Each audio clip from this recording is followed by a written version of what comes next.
dia tuh hafalan dia udah mencapai 20 juz di bulan 7. 20 juz hafalannya. Masih SMP kelas 2. Saya SMA Aliyah. Nah, disitulah kita kalau berlomba-lomba dan perbaikan fastabiqul khairat. Kita di sini nengok kawan kita. Saya waktu kan. Nah, dia masih adik saya. Sementara saya belum apa? Masih 16 juz, dia udah 20 juz. Saya di situ nggak mau lihat Pak, khatam Pak, selesai khatam latihan. Terakhir saya santai aja hafalan. Beliau sekali menghafal, dia kerjanya tidur aja. Kerjanya. Itu tadi kita menghafal tuh ada namanya istidroj, dia ngapal tapi gitu lalai sama dia. Ada yang kita Allah tuh maha adil, Allah nggak adil kata orang. Tapi kalau kata saya itu Allah maha adil. Kenapa? Allah tuh ngasih masing-masing kekuatan kita untuk menghafal sesuai dengan porsi kita. Dia tuh orangnya suka tidur aja. Nanti kalau program itu habis bisa menghafal kan, sebelum tidur dia nggak main lari macam mana SMP semana main aja. Nanti mau tahu menghafal kan? Di situ setoran di situ menghafal. Yang di store kan 1 lembar. Saya masih mau menghafal, mau lancar kan? Dia udah setoran. Dan singkat cerita dia yang selesai dulu daripada saya. Dia selesai dari angkatan kami, dia selesai ke 5. Sedangkan saya ke 7. Dia selesai di bulan 10, saya selesai di bulan 11. Beda 9. Dia selesai duluan. Dia karena apa? Dikasih Allah cepatnya menghafal. Karena apa? Mungkin Allah menilai dia usaha dia tadi yang pas masih pro itu. Allah kasihan. Nah, tapi setelah dikasih kemudian menghafal, itu tadi pada dirinya tidur aja. Tapi lancar hafalnya. Nah, kita Allah tuh maha adil sama kita. Jadi kita nih menghafal, kita lancarkan dulu bacaan kita. Kita sering membaca, kita cintai dulu Al-Quran kita nih, cintai. Semana cinta kita pada handphone. Nah, inilah cinta kita. Nanti sih nanti sekolah buka Quran, jaga wudhunya. Penghafal Quran itu harus dijaga wudhunya. Yang dipegang sini apa? Al-Quran. Berarti kita harus selalu suci. Bukan kita merasa suci, tapi kita menjaga diri dari hadas. Kita dipegang kita apa? Yang dalam hati kita. Hafalan kita Al-Quran kan. Kalau nggak kita jaga gimana? Pasti beliau apa? Qurannya kan hilang. 90, kalau kata Ustaz saya 25% hafalan hilang dikarenakan perbuatan. 5%. 20% lagi. 75-nya karena apa? Tidak merojaah. Banyak pemain-pemain MTQ itu mana ngulang orang itu. Kerjanya hotel turun mobil, hotel nampil. Mana ada ngulang. Nah inilah 25%. Yang selainnya apa? Ngulang. Gimana kita mau ngulang 75% ini? Kita jarang buka Quran. Target penghafal Quran itu wajib membaca Al-Quran 1 hari 4 juz. Kita mau lancar hafalan kita. Saya kaget Pak pernah mau sekolah itu. 4 juz. Saya itu 1 juz saya hitung ya. 1 juz. Itu namanya apa? Dijalani aja. Nanti lama-lama jadi terbiasa. Kan ada pepatah bilang, kalau ala bisa karena biasa. Kalau nggak biasa kita baca Qurannya gitu. Lidah kita dikapung menyebutkan Al-Quran ini. Ada pasti kita itu dari lancar dulu hafal Quran kita. Setelah lancar hafal Quran kita, lancar kita membaca. Dah lancar. Masuk lagi. Inilah di sinilah namanya tahsin. Iqra.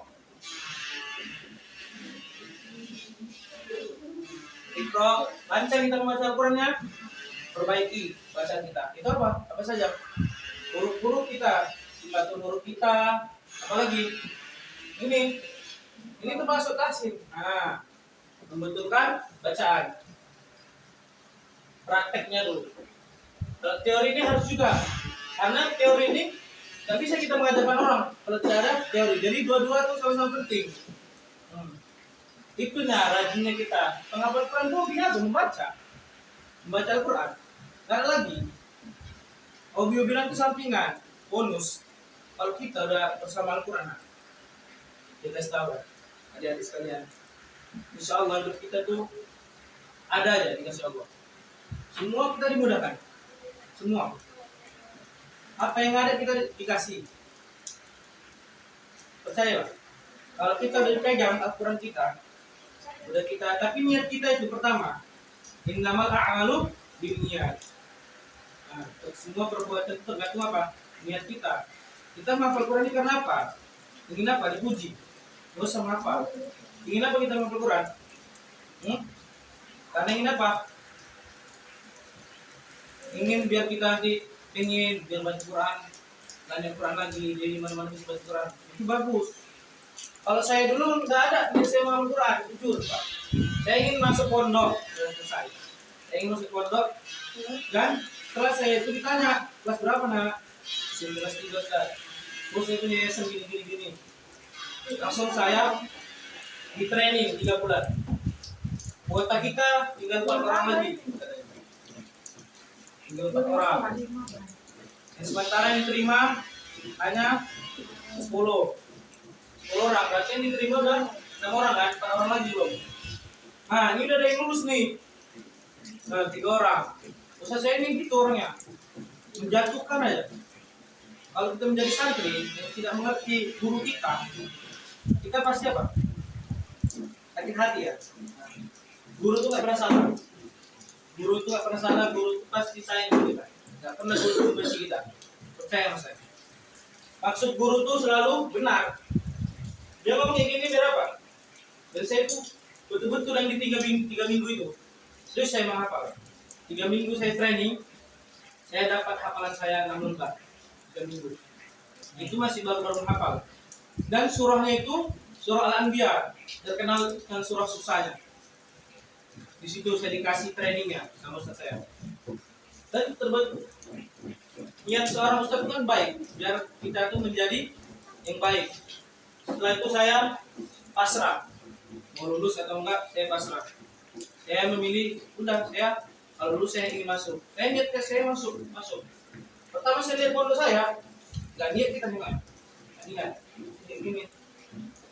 Kalau yang kita yang memilih-milih ya, nggak niat kita memilih dulu kita.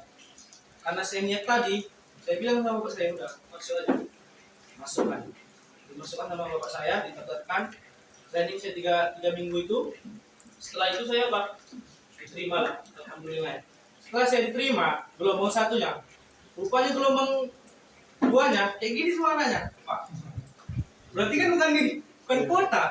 Nah, yang Iqra pun diterima kan? Dari Iqra.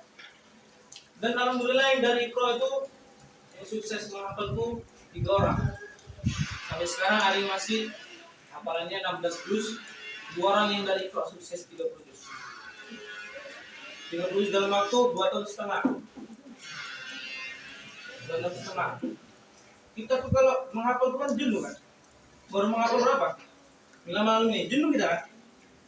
Cuma boleh di pondok, habis mau tidur Quran, baru nanti sholat, habis sholat Quran lagi, belum lagi yang tidak marah Ustaz.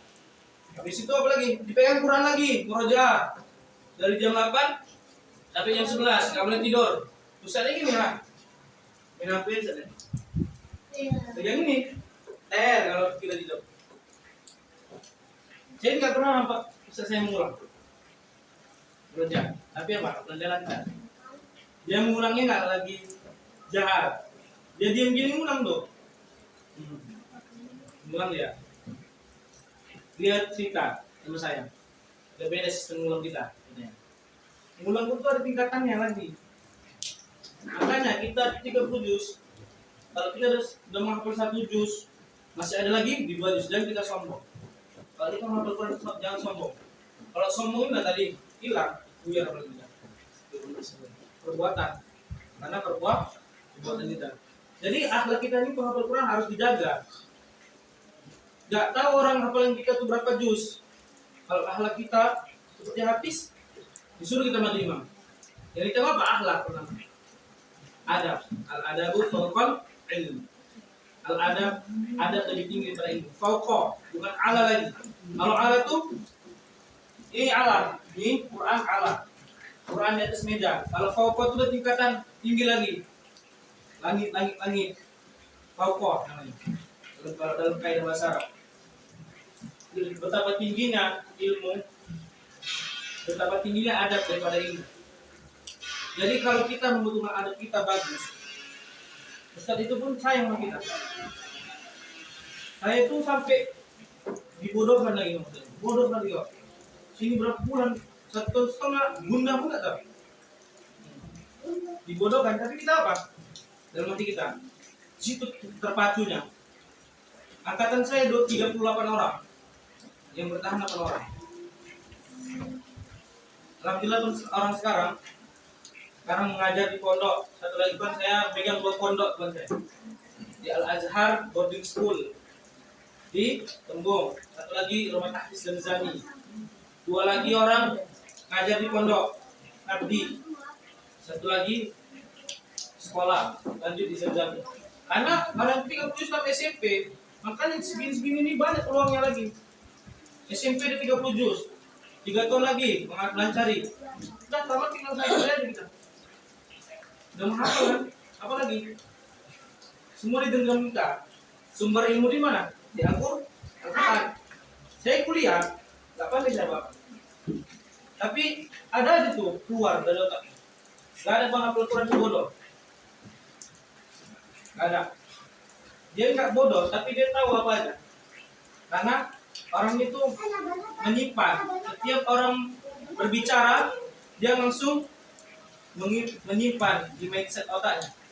Jadi kalau orang nanya, langsung dia, oh ini Pak, saya pernah gini-gini. Saya 3 tahun SMA, artinya nggak sekolah. Nggak sekolah saya, menghafal. Saya sekolahnya 1 minggu. Ada ujian, belajar bentar, ujian, praktek, selesai sekolah. Rata-rata nilainya di atas 90. Insyaallah.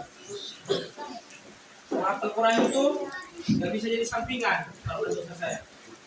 Kalau kita menghafal Quran sampingan, berat untuk selesai. Jadi saya terkhusus praktisnya.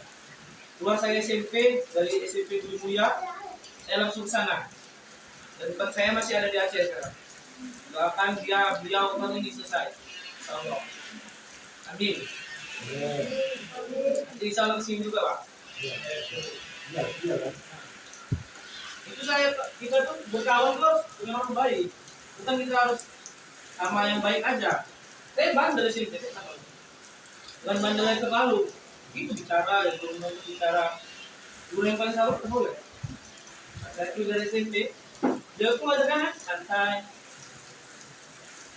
halus, tapi tegas. Nah, saya SMP kayak kalian ini. Tapi saya berubahnya di SMP kelas 3. Saya tuh mulai, karena saya masuk praktis juga Asia. Rencana kami itu mau satu pondok di Aceh. Karena saya nggak bisa dikasih orang tua, karena ridho orang tua adalah ridho Allah. Kalau kita nggak ridho orang tua, tapi yang baik, nah, insya Allah jangan kita lurus aja, bantu aja. Kalau dengan izin orang tua, makanya jangan kita melawan orang tua. Jangan melawan orang tua. Tidak akan kita sukses kalau kita melawan orang tua. Betul. Ya. Saya SMP kelas 3 di sana di dunia mulai berubah. Kalau main langsung sholat duha. Sholat duha di situ, terus sholat duha langsung nih. Gak pernah ambil jajan. Gak ada jajan tuh. Kami di musola itu di sholat duha ada. Cerita dalam tentang apa. Bahkan saya dulu SMP pernah ikut jemaah. Pernah saya ikut jemaah di SMP kelas 3. Di situ kita melihat pengalaman kita berhijrah. Bagaimana kita ada yang benar, yang mana yang benar, yang mana yang salah. Di SMP itu kita mulai terbuka pikiran kita. Makanya tidak ada kata anak-anak. Anak-anak kita kan belajar. Kalau anak-anak main itu selesai, main. Gimana dia belajarnya? Banyak sekarang anak gara-gara minum pun apa? Ini pakai. Sakit mata ya kan? Sampai ada yang buka. Kalau ini cuma kita main handphone. Kalau main Quran, mana kita buka? Oke, dijaga untuk kita. Setiap hari dijaga untuk kita, jadi kita bisa kapan saja megang Al-Quran. itu tadi kuncinya salah satunya apa? Niat. Niat kita salah satunya. Kita tidak ditakdirkan untuk menjadi hafiz, kita tidak ada takdirkan. Kita hanya menjalankan apa sesuai jalurnya. Saya tidak percaya saya bisa begini gitu, enggak. Saya masuk SMK saja. Tapi kan kita mengikuti apa? Jalannya Allah aja. Dituntut Allah mau kemana, kita ikuti saja. Mau kita nipu lagi. Niatkan diri kita mau kemana dari sekarang. Kalau dari sekarang kita tidak mau belajar, ingat masa depan kita menuai kebodohan. Kita merasakan kebodohan itu. Zaman sekarang yang dibutuhkan apa? Skill. Gak dipandang kita. Tamatan SD pun dia, Zahron Auzan itu nggak sekolah. Saya dekat sama dia. Ustaz saya tuh yang ngajarkan taksim saya, dia ngajarkan taksim dia Ustaz saya. Dia Ustaz, sekolahnya tuh Senin sama Rabu aja sekolahnya. Namanya di situ ada kampung Quran sekolahnya. Itu pondok juga. Tapi dia izin sekolah karena dia mau fokus mengajar. Orang tuanya keluar dari PNS namanya. Saya buktikan, saya delok sendiri ke rumahnya. Bang ayahnya tukang jahit, lama dia menghafal, berhenti. Cerita dia di majlis hafalnya. Dia diajarkan tentang Al-Quran dari umur 4 tahun. Ada cerita anak di sini. 4 tahun dia udah belajar. Dia main. 4 tahun dia belajar. Dia mengikuti hadis di Indonesia di umur 66 tahun. Angkatannya dengan Kapis orang kota. Ada di angkatan orang beda juga. Dia nggak masuk. Ilmu besar dia putus. Dia hafisin lah. Sekarang si Hafiz itu diubah. Zahron Auzan ini hancur hafalannya. 6 juz ya. Orang tuanya sudah gelisah juga karena merasa tidak sukses. Karena niat orang tua tadi baik. Niat anaknya pun mengikuti orang tua. Kalau kita ikuti orang tua, insya Allah baik. TV nggak dikasih dia nonton TV. Yang paling kalau nonton TV apa? Ini deh. Pertama kita yang membuat kita utama TV. Zaman sekarang aja handphone. Udah main TV. Masih ada kesentuh-kesentuhnya sedikit. Nonton hadis Quran, nangis saya itu. Kalau saya ini mama saya begini terlambat lah, terlambat. Baru saya tahu inilah programnya. Mengapa